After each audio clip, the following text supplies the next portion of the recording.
Hi everybody, it's Kathy here from Kathy Loves to Scrap, and I'm coming to you from down under today, and I'm bringing you a layout that I've joined in on the Magical May Hop with the Paper Crafters YouTube for May, and this is the layout that I've created. It's a Harry Potter theme because it is meant to be magical this month.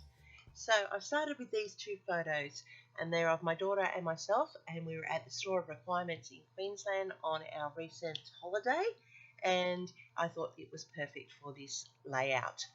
I've gone through my 6x6 stash of Harry Potter papers that I have, and I've collected a couple, and I'm going to show you how I'm extending those to build the layout, and showing that if you've got limited supplies, you still can create great layouts. This is an old Reminisce paper.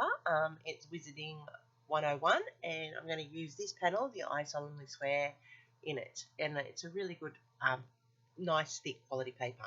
This is a Kaiser Craft one with the brick wall that I'm using to emulate the train station, and down the bottom on this strip here, I'm keeping that because the saying is very good and I'll use it later on. This is another Kaiser Craft paper with a wood grain, and you know I love wood grain, so I have to incorporate it, and of course the brown cardstock that I'll use in the layout.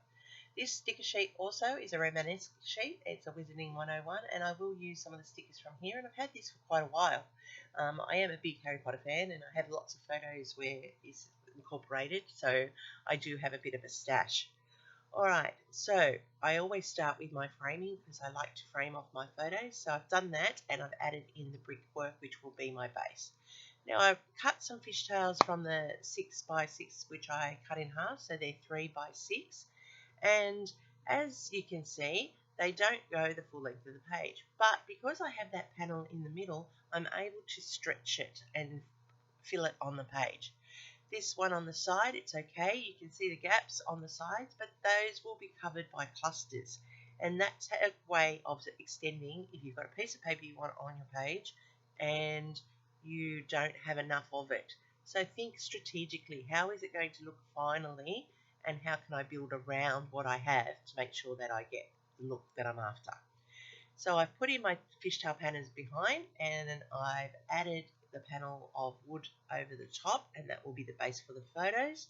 And I'm just going to use this torn notebook border punch to create a border to go to the top of the wood grain and the bottom to emulate that it's for Hogwarts, which is a school, but also to just add a finishing touch to the top of this layout to add some more detail. And that's dragging the black in, and the black is part of the photographing, and it's also part of the papers. So I like to complement where I can. This will tuck down in the bottom corner because it will then balance out the photos and the way the layout is constructed.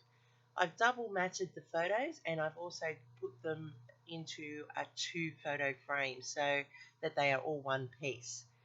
I'm cutting out this panel that says I solemnly swear I'm up to no good, which we all know is a famous quote from the shows and the books, and I'm going to use that to cover up that panel on the side.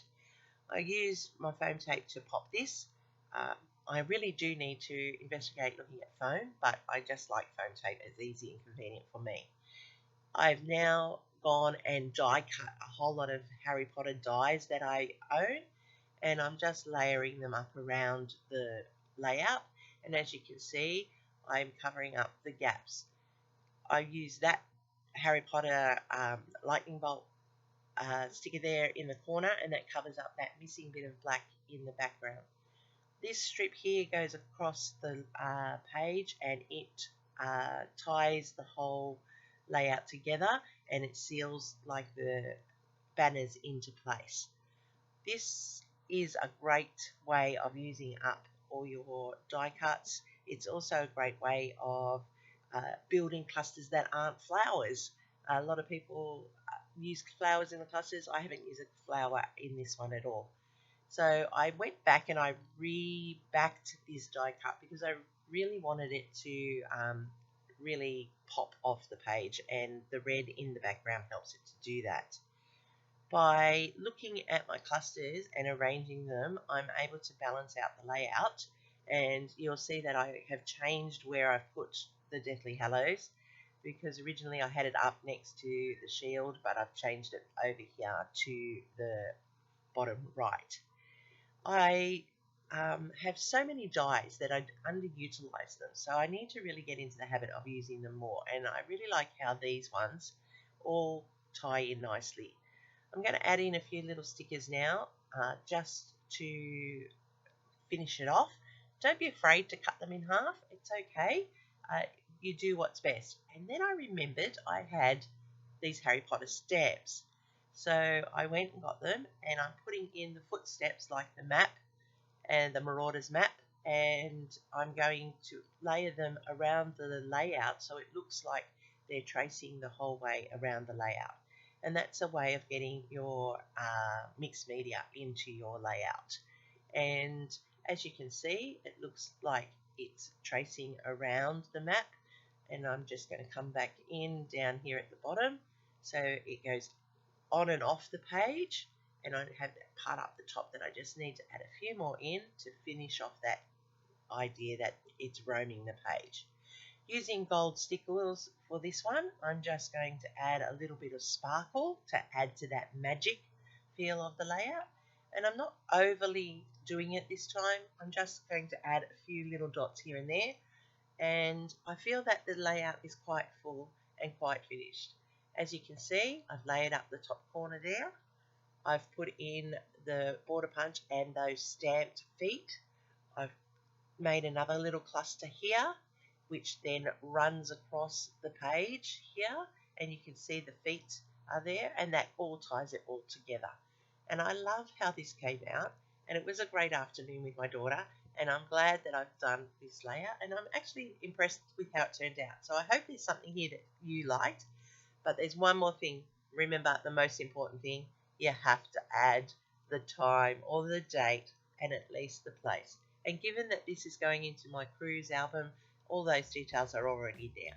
So here's my layout, finished and complete.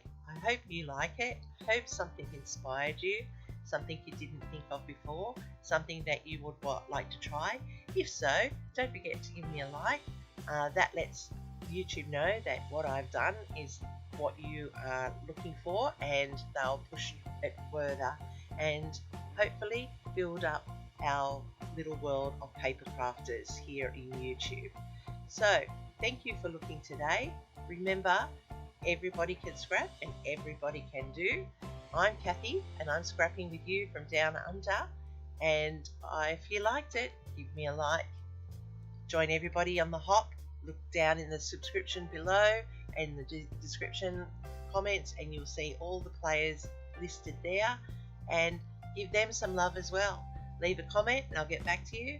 And remember that you can follow me on Instagram. I'm Kathy from Kathy Loves to Scrap, and I thank you for watching today, and I look forward to sharing my next layout with you next time. Happy scrapping, everybody.